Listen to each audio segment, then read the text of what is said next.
ಇನ್ನು ಭಾರತ್ ಬಂದ್ನ ಎಫೆಕ್ಟ್ ಬೆಳಗಾವಿಗೆ ಕೂಡ ತಟ್ಟಿದೆ. ಸಾರಿಗೆ ನೌಕರರ ಮುಷ್ಕರದ ಬಿಸಿ ಬೆಳಗಾವಿಗೆ ತಟ್ಟಿದೆ. ಬೆಳಿಗ್ಗೆ 6:30 ನಂತರ ಬಸ್ ಸಂಚಾರ ಸಂಪೂರ್ಣ ಸ್ತಬ್ಧಗೊಳ್ಳುವಂತ ಸಾಧ್ಯತೆ ಇದೆ. ಬೆಳಗಾವಿಯಲ್ಲಿ ಬಂದ್ಗೆ ಆಟೋ ಚಾಲಕರ ಸಂಘ ಬೆಂಬಲ ನೀಡಿದೆ. ಬೆಳಗಾವಿ ಜಿಲ್ಲೆಯಲ್ಲಿ ಶಾಲಾ ಕಾಲೇಜಿಗೆ ರಜೆಯನ್ನ ಕೂಡ ಘೋಷಣೆ ಮಾಡಲಾಗಿದೆ. ಬಹುತೇಕ ಜಿಲ್ಲೆಗಳಲ್ಲಿ ಶಾಲಾ ಕಾಲೇಜುಗಳಿಗೆ ರಜೆ ಘೋಷಣೆ ಮಾಡಲಾಗಿದೆ. ಸೊ ಬೆಳಗಾವಿ ಜಿಲ್ಲೆಯಲ್ಲೂ ಕೂಡ ಶಾಲಾ ಕಾಲೇಜಿಗೆ ರಜೆಯನ್ನ ಘೋಷಣೆ ಮಾಡಲಾಗಿದೆ. ಹಲವು ಬೇಡಿಕೆ ಹೊತ್ತು ಹಲವು ಸಂಘಟನೆಗಳು, ಪ್ರಮುಖವಾಗಿ ಕಾರ್ಮಿಕ ಸಂಘಟನೆಗಳು ರಸ್ತೆಗಿಳಿಯಲಿವೆ, ಹೋರಾಟವನ್ನ ಮಾಡಲಿವೆ. ಕೇಂದ್ರದ ಮುಂದೆ 12 ಬೇಡಿಕೆಗಳನ್ನು ಈ ಸಂಘಟನೆಗಳು ಇಟ್ಟಿವೆ. ಆ ಒಂದು ಬೇಡಿಕೆಗಳ ಈಡೇರಿಕೆಗೆ ಆಗ್ರಹವನ್ನ ಸಂಘಟನೆಗಳು ಮಾಡ್ತಾ ಇರುವಂಥದ್ದು. ಸೊ ಈ ಬಂಧನ ಎಫೆಕ್ಟ್ ಬೆಳಗಾವಿಗೆ ತಟ್ಟಿದೆ.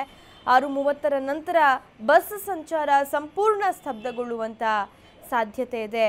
ಈಗ ಬಸ್ ಸಂಚಾರ ಇರುವಂಥದ್ದನ್ನು ನಾವು ನೋಡಬಹುದಾಗಿದೆ. ಆದರೆ 6:30 ನಂತರದಲ್ಲಿ ಬಸ್ ಸಂಚಾರ ಸಂಪೂರ್ಣ ಸ್ತಬ್ಧಗೊಳ್ಳುವಂಥ ಸಾಧ್ಯತೆ ಇದೆ. ಬೆಳಗಾವಿ ಜಿಲ್ಲೆಯಲ್ಲಿ ಈಗಾಗಲೇ ಮುನ್ನೆಚ್ಚರಿಕಾ ಕ್ರಮವಾಗಿ ಶಾಲಾ ಕಾಲೇಜಿಗೆ ರಜೆಯನ್ನು ಘೋಷಣೆ ಮಾಡಲಾಗಿದೆ. ಇನ್ನು ಬೆಳಗಾವಿಯಲ್ಲಿ ಆಟೋ ಚಾಲಕರ ಸಂಘ ಕೂಡ ಬಂದ್ಗೆ ಬೆಂಬಲವನ್ನು ನೀಡಿದೆ.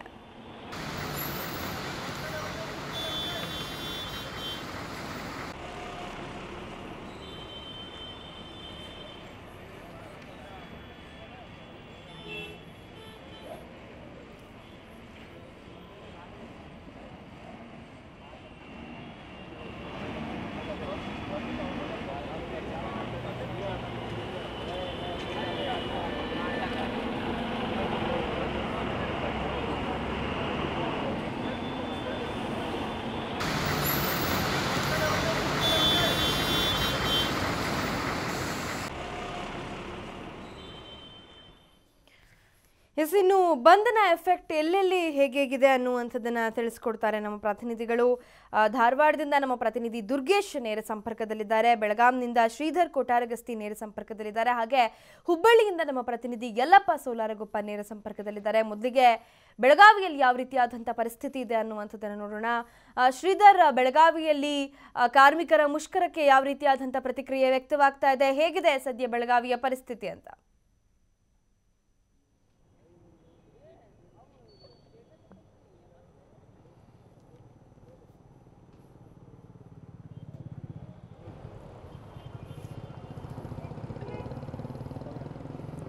ಸ್ತಬ್ಧಗೊಳ್ಳುವಂಥ ಸಾಧ್ಯತೆ ಇದೆ. ಆ ಒಂದು ಹಿನ್ನೆಲೆಯಲ್ಲಿ ಈಗಾಗಲೇ ಬೆಳಗಾವಿ ಜಿಲ್ಲಾಡಳಿತ ಶಾಲಾ ಕಾಲೇಜು ಕೂಡ ರಜೆ ನೀಡಲಾಗಿದೆ ಮತ್ತು ರಾಣಿ ಚೆನ್ನಮ್ಮ ವಿಶ್ವವಿದ್ಯಾಲಯ ಮತ್ತು VTUನ ಪರೀಕ್ಷೆಗಳನ್ನು ಮುಂದೂಡಲಾಗಿದೆ. ಲಿಖಿತ, ನಾನು ನಿಮಗೆ ತೋರಿಸ್ತಾ ಇದ್ದೀನಿ, ಬೆಳಗಾವಿ ಕೇಂದ್ರ ಬಸ್ ನಿಲ್ದಾಣದಲ್ಲಿದ್ದೀವಿ. ಅಂದರೆ ಬೆಳಗಿನ ಜಾವ ಏನು ಒಂದು ಬಸ್ ಸಂಚಾರಗಳಿರುತ್ತವೆ, ಆ ಬಸ್ ಸಂಚಾರ ಎಂದಿನಂತೆ ಸಾಮಾನ್ಯವಾಗಿದೆ. ಅಂದರೆ ಹೊರ ರಾಜ್ಯಗಳಿಂದ ಬರುವಂಥ ಅದು ಮಹಾರಾಷ್ಟ್ರ ಮತ್ತು ಗೋವಾದಿಂದ ಬರುವಂಥ ಬಸ್ಗಳಾಗಿರ್ಬೋದು ಅಥವಾ ದೂರದ ಊರಿಂದ ಬರುವಂಥ ಬಸ್ಗಳು ಬಂದು ಈಗಾಗಲೇ ಬರ್ತಾ ಇದ್ದಾವೆ. ಜೊತೆಗೆ ಏನು ಬೆಳಗಾವಿಗೆ ನಿನ್ನೆ ರಾತ್ರಿಯೇ ಏನು ಒಂದು ಹಾಲ್ಟ್ಗೆ ಬಂದಂಥ ಬಸ್ಗಳು, ಆ ಬಸ್ಗಳು ಕೂಡ ಬೆಳಗಾವಿಯ ತಾಲೂಕುಗಳಾಗಿರ್ಬೋದು ಅಥವಾ ಅಕ್ಕಪಕ್ಕ ರಾಜ್ಯಗಳಾಗಿರ್ಬೋದು, ಜೊತೆಗೆ ಅಕ್ಕಪಕ್ಕ ಜಿಲ್ಲೆಗಳಿಗೆ ಹೋಗುವಂಥ ಬಸ್ಗಳು ಕಾರ್ಯಾಚರಣೆ ನಡೆಸ್ತಾ ಇದ್ದಾವೆ. ಆದರೆ ತದನಂತರ ಏನು ಒಂದು 6:30 ನಂತರ ಯಾವುದೇ ಬಸ್ ಸೇವೆಗಳು ಕಂಡುಬರುವ ಲಕ್ಷಣ ಕಂಡು ಬರ್ತಾ ಇಲ್ಲ. ಯಾಕಂದರೆ KSRTC ನೌಕರರು ಈ ಒಂದು ಬಂದ್ಗೆ ಸಂಪೂರ್ಣ ಬೆಂಬಲ ವ್ಯಕ್ತಪಡಿಸಿರೋದ್ರಿಂದ ಗೋವಾ ಮತ್ತು ಮಹಾರಾಷ್ಟ್ರ ಸೇರಿದಂತೆ ಅಕ್ಕಪಕ್ಕದ ಜಿಲ್ಲೆಗಳಿಗೆ ಹೋಗುವಂಥ ಬಸ್ ಸೇವೆ ಸಂಪೂರ್ಣವಾಗಿ ಸ್ತಬ್ಧವಾಗಲಿದೆ. ಜೊತೆಗೆ ಏನೊಂದು ಭಾರತ್ ಬಂದ್ ಕರೆ ನೀಡಿದೆ, ಆ ಭಾರತ್ ಬಂದ್ನ ಬಿಸಿ ಕೂಡ ಒಂದು ಬೆಳಗಾವಿಗೆ ತಟ್ಟುವ ಲಕ್ಷಣಗಳಿವೆ. ಯಾಕಂದ್ರೆ ಬಸ್ ಸಂಚಾರ ಸ್ಥಗಿತಗೊಂಡ್ರೆ ಸಾರ್ವಜನಿಕರ ಸಮಸ್ಯೆ ಆಗುತ್ತೆ. ಹೀಗಾಗಿ ಸಾರ್ವಜನಿಕರು ಯಾರು ಕೂಡ ಮನೆಯಿಂದ ಹೊರಗಡೆ ಬರೋದಿಲ್ಲ. ಆದರೆ ಆಟೋ ಸಂಚಾರಗಳಿಗೆ ಕೆಲವೊಂದು ಆಟೋ ಸಂಘಟನೆಗಳು ಬಂದ್ಗೆ ಬೆಂಬಲ ವ್ಯಕ್ತಪಡಿಸಿದ್ರು ಕೂಡ ಕೆಲವೊಂದಿಷ್ಟು ಆಟೋ ಸಂಚಾರಗಳು ಕೂಡ ಎಂದಿನಂತೆ ಕಂಡು ಬರುವ ಲಕ್ಷಣಗಳಿವೆ. ಜೊತೆಗೆ ಅಂಗಡಿ ಮುಂಗಟ್ಟುಗಳಾಗಿರ್ಬೋದು, ವ್ಯಾಪಾರ ವಹಿವಾಟುಗಳಾಗಿರ್ಬೋದು ಸಾಮಾನ್ಯವಾಗಿ ಇರಲಿದೆ. ಲಿಖಿತ, ಓಕೆ. ಇನ್ನು ಹುಬ್ಬಳ್ಳಿಯಲ್ಲಿಂದ ನಮ್ಮ ಪ್ರತಿನಿಧಿ ಯಲ್ಲಪ್ಪ ನೇರ ಸಂಪರ್ಕದಲ್ಲಿದ್ದಾರೆ. ಯಲ್ಲಪ್ಪ, ಹುಬ್ಬಳ್ಳಿಯಲ್ಲಿ ಕಾರ್ಮಿಕರ ಮುಷ್ಕರಕ್ಕೆ ಯಾವ ರೀತಿಯಾದಂಥ ಪ್ರತಿಕ್ರಿಯೆ ವ್ಯಕ್ತವಾಗ್ತಿದೆ? ಹೇಗಿದೆ ಅಲ್ಲಿಯ ಚಿತ್ರಣ? ಲಿಖಿತ, ಇವತ್ತು ಏನು ಹಲವು ಬೇಡಿಕೆಗಳಿಗಾಗಿ ಕೇಂದ್ರ ಸರ್ಕಾರದ ವಿರುದ್ಧ ವಿವಿಧ ಕನ್ನಡಪರ ಸಂಘಟನೆಗಳು ಭಾರತ್ ಬಂದ್ಗೆ ಏನು ಕರೆ ಕೊಟ್ಟಿವೆ. ಈ ಭಾರತ್ ಬಂದ್ಗೆ ಹುಬ್ಬಳ್ಳಿಯಲ್ಲಿ ಒಂದು ಬೆಳಗ್ಗೆಯಿಂದಲೇ ಉತ್ತಮ ಪ್ರತಿಕ್ರಿಯೆ ವ್ಯಕ್ತವಾಗಿದೆ. ಯಾಕೆಂದರೆ ಹಲವು ಕನ್ನಡಪರ ಸಂಘಟನೆಗಳು ಇರ್ಬೋದು ಮತ್ತು ಹಲವು ಕಾರ್ಮಿಕ ಸಂಘಟನೆಗಳು ಇರ್ಬೋದು. ಈ ಹುಬ್ಬಳ್ಳಿಯಲ್ಲಿ ಈ ಹಿಂದುಗಡೆ ಅನೇಕ ಬಾರಿ ಬಂದ್ಗಳಾಗಿವೆ. ಆ ಬಂದ್ಗಳಿಗೆ ಈ ಹುಬ್ಬಳ್ಳಿ ಅಂದರೆ ಈ ಹುಬ್ಬಳ್ಳಿ ಹೋರಾಟದ ನೆಲ. ಈ ಹೋರಾಟದಲ್ಲಿ ಈ ಬಂದ್ಗೂ ಸಹಿತ ಉತ್ತಮ ಪ್ರತಿಕ್ರಿಯೆವಾಗ್ತಾ ಇದೆ. ಇವತ್ತು ಅಂದರೆ ವಾಯುವ್ಯ ಕರ್ನಾಟಕ ರಸ್ತೆ ಸಾರಿಗೆ ವತಿಯಿಂದ 4,800 ಬಸ್ಸುಗಳು ರಸ್ತೆಗಿಳಿಬೇಕಾಗಿತ್ತು. ಇದರಲ್ಲಿ ಯಾವುದೇ ಒಂದು ಬಸ್ಸುಗಳು ಸಹಿತ ಇವತ್ತು ರಸ್ತೆಗಿಳಿಯುವುದಿಲ್ಲ. ಇನ್ನು ಹುಬ್ಬಳ್ಳಿಯ ಗ್ರಾಮೀಣ ಘಟಕ ತೆಗೆದುಕೊಂಡಾಗ ಇಲ್ಲಿ 620 ಬಸ್ಸುಗಳು ರಸ್ತೆಗಿಳಬೇಕಾಗಿತ್ತು. ಅವು ಸಹಿತ ಬಸ್ಸುಗಳು ಇವತ್ತು ಯಾವುದೇ ರೀತಿಯಾಗಿ ರಸ್ತೆಗಿಳಿಯುವುದಿಲ್ಲ. ಇನ್ನು ಶಾಲಾ ಕಾಲೇಜನ್ನು ತೆಗೆದುಕೊಂಡಾಗ ಶಾಲಾ ಕಾಲೇಜುಗಳಿಗೆ ಜಿಲ್ಲಾಡಳಿತ ಇವತ್ತು ಒಂದು ದಿನ ಸಹ ರಜೆ ಕೋರಲಾಗಿದೆ. ಅಂದರೆ ರಜೆ ನೀಡಿ ಮತ್ತು ಇವತ್ತು ಏನಾದರೂ ಬಂದ್ ಏನಾದರೂ ಯಶಸ್ವಿ ಸಂಪೂರ್ಣ ಯಶಸ್ವಿ ಆದರೆ ಇವತ್ತಿನ ಇವರೆಲ್ಲ ಪರಿಸ್ಥಿತಿ ನೋಡಿ ಸಹಿತ ನಾಳೆಯೂ ಸಹಿತ ಈ ಒಂದು ಬಂದ್ ಮುಂದುವರೆದರೆ ಈ ಹುಬ್ಬಳ್ಳಿರುವಂಥ ಅಂದರೆ ಹುಬ್ಬಳ್ಳಿ ಧಾರವಾಡ ಮತ್ತು ಧಾರವಾಡ ಜಿಲ್ಲೆಯಾದ್ಯಂತ ಎಲ್ಲ ಶಾಲಾ ಕಾಲೇಜುಗಳಿಗೆ ಸಹಿತ ನಾಳೆ ರಜೆ ಕೊಡಲು ತೀರ್ಮಾನ ಮಾಡಲಾಗಿದೆ.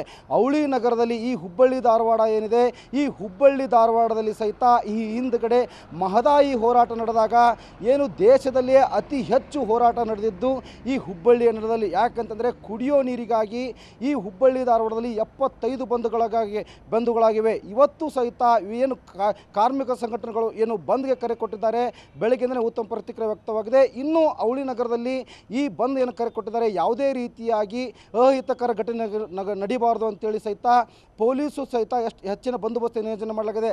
ಅಂದರೆ 2 DCP, 5 ACP, 22 ಇನ್ಸ್ಪೆಕ್ಟರ್, 18 PSI ಮತ್ತು 1,000 ಪೊಲೀಸರನ್ನ ನಿಯೋಜನೆ ಮಾಡಲಾಗಿದೆ. ಲಿಖಿತಾ.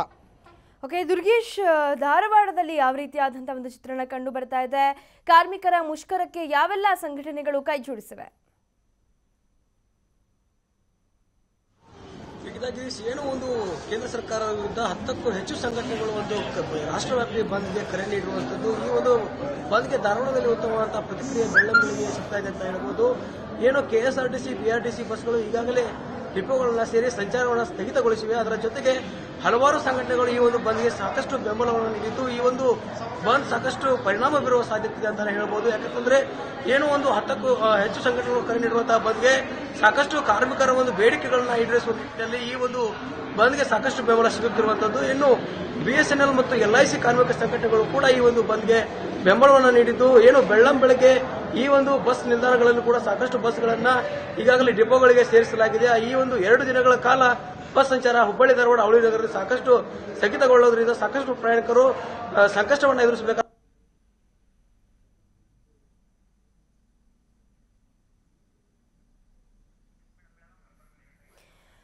ಓಕೆ ಶ್ರೀಧರ್, ಇನ್ನು ಕಾರ್ಮಿಕ ಸಂಘಟನೆಗಳು ಕರೆ ನೀಡಿರುವಂತಹ ಬಂದ್ಗೆ ವ್ಯಾಪಕವಾದಂಥ ಪ್ರತಿಕ್ರಿಯೆ ಪ್ರಾರಂಭಿಕ ಹಂತದಲ್ಲಂತೂ ವ್ಯಕ್ತವಾಗ್ತಾ ಇದೆ. ಆದರೆ ಯಾವುದೇ ಅಹಿತಕರ ಘಟನೆಗಳು ನಡೆಯದಂತೆ ಯಾವೆಲ್ಲ ರೀತಿಯಾದಂಥ ಮುನ್ನೆಚ್ಚರಿಕಾ ಕ್ರಮಗಳನ್ನು ತೆಗೆದುಕೊಳ್ಳಲಾಗಿದೆ, ಯಾವೆಲ್ಲ ರೀತಿಯಾದಂಥ ಒಂದು ಭದ್ರತಾ ವ್ಯವಸ್ಥೆಯನ್ನ ಅಲ್ಲಿ ಕೈಗೊಳ್ಳಲಾಗಿದೆ ಅಂತ? ಲಿಖಿತ, ಖಂಡಿತವಾಗಿಯೂ ಏನು ಭಾರತ್ ಬಂದ್ ಇರೋ ಹಿನ್ನೆಲೆಯಲ್ಲಿ ಏನು ಬೆಳಗಾವಿಯ ಪೊಲೀಸ್ ಕಮಿಷನರ್ ನಗರದಾದ್ಯಂತ ಬಿಗಿ ಪೊಲೀಸ್ ಭದ್ರತೆ ಕೈಗೊಂಡಿದ್ದಾರೆ. ಅದರಲ್ಲೂ ಪ್ರಮುಖವಾಗಿ ಕೇಂದ್ರ ಬಸ್ ನಿಲ್ದಾಣಗಳಾಗಿರ್ಬೋದು, ಸರ್ಕಾರಿ ಕಚೇರಿಗಳಾಗಿರ್ಬೋದು, ಜೊತೆಗೆ ಏನು ಕೇಂದ್ರ ಸರ್ಕಾರದ ಅಧೀನದಲ್ಲಿ ಬರ್ತಕ್ಕಂಥ ಕಚೇರಿಗಳಾಗಿರ್ಬೋದು, ಇದೆಲ್ಲ ಕಡೆ ಕೂಡ ಪೊಲೀಸ್ ಭದ್ರತೆ ಕೈಗೊಳ್ಳಲಾಗ್ತಾ ಇದೆ. ಆದರೆ ಏನು ಒಂದು 2 ಸಂಘಟನೆಗಳು, ಪ್ರಮುಖವಾಗಿ ಕಾರ್ಮಿಕ ಸಂಘಟನೆಗಳು ನಗರದ ಬೋಗಾರಸ್ ವೃತ್ತದಿಂದ ಬೆಳಗಾವಿಯ DC ಕಚೇರಿಯವರಿಗೆ ಒಂದು ಪ್ರತಿಭಟನೆ ನಡೆಸಿದ್ದಾರೆ. ಅಷ್ಟೇ ಅಲ್ಲದೆ ಯಾರಿಗೂ ಕೂಡ ಬಲವಂತವಾಗಿ ಬಂದ್ ಮಾಡೋದಕ್ಕೆ ಅವಕಾಶ ಇಲ್ಲ. ಯಾರಾದರೂ ಬಲವಂತವಾಗಿ ಬಂದ್ ಮಾಡೋದಕ್ಕೆ ಮುಂದಾದರೆ ಅವ್ರ ವಿರುದ್ಧ ಶಿಸ್ತು ಕ್ರಮ ಕೈಗೊಳ್ಳಲು ಕೂಡ ಪೊಲೀಸ್ ಇಲಾಖೆ ಸಿದ್ಧವಾಗಿದೆ. ಲಿಖಿತ. ಓಕೆ ಎಲ್ಲಪ್ಪ, ಹಾಗೆ ಹುಬ್ಬಳ್ಳಿಯಲ್ಲಿ ಯಾವ ರೀತಿಯಾದಂಥ ಒಂದು ಭದ್ರತಾ ವ್ಯವಸ್ಥೆಗಳನ್ನು ಕೈಗೊಳ್ಳಲಾಗಿದೆ? ಹಾಗೆ ಬಸ್ಗಳು ರಸ್ತೆಗಿಳಿಯುತ್ತಾ, ಬಸ್ ಸಂಚಾರದಲ್ಲಿ ಏನಾದರೂ ವ್ಯತ್ಯಯವಾಗುತ್ತಾ? ಹೇಗಿದೆ ಸದ್ಯ ಅಲ್ಲಿಯ ಪರಿಸ್ಥಿತಿ ಅಂತ?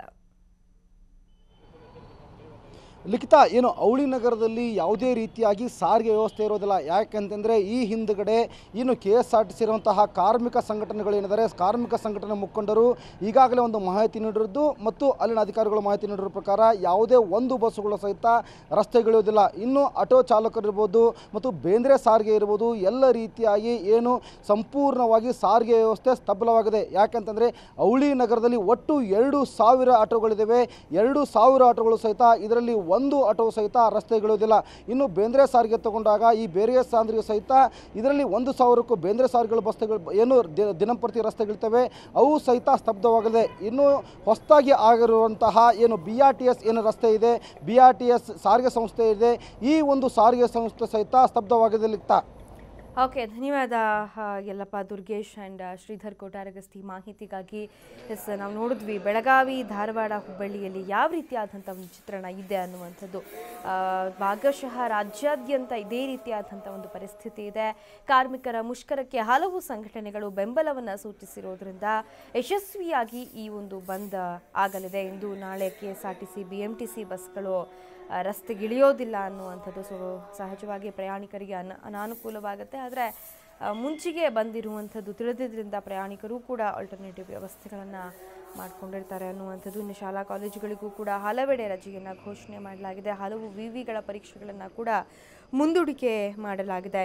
ಮೋಟಾರು ವಾಹನ ಮಸೂದೆ, ಕೇಂದ್ರದ ಕಾರ್ಮಿಕ ವಿರೋಧಿ ನೀತಿ ಸೇರಿದಂತೆ ಒಟ್ಟು ಪ್ರಮುಖವಾಗಿ 12 ಬೇಡಿಕೆಗಳನ್ನು ಮುಂದಿಟ್ಟು ಸಾರಿಗೆ ಇಲಾಖೆ ಹಾಗೂ ಕಾರ್ಮಿಕ ಸಂಘಟನೆಗಳು 2 ದಿನಗಳ ಕಾಲ ಮುಷ್ಕರಕ್ಕೆ ಕರೆ ಕೊಟ್ಟಿರುವಂಥದ್ದು. ಈಗಾಗಲೇ ಹಲವು ಕಡೆಗಳಲ್ಲಿ ಬಸ್ಗಳು ರಸ್ತೆಗಿಳಿತಾ ಇಲ್ಲ. ಕಾರ್ಮಿಕ ಸಂಘಟನೆಗಳ ಮುಷ್ಕರಕ್ಕೆ ಹಲವು ಸಂಘಟನೆಗಳು ಕೂಡ ಸಾಥ್ ನೀಡಿವೆ.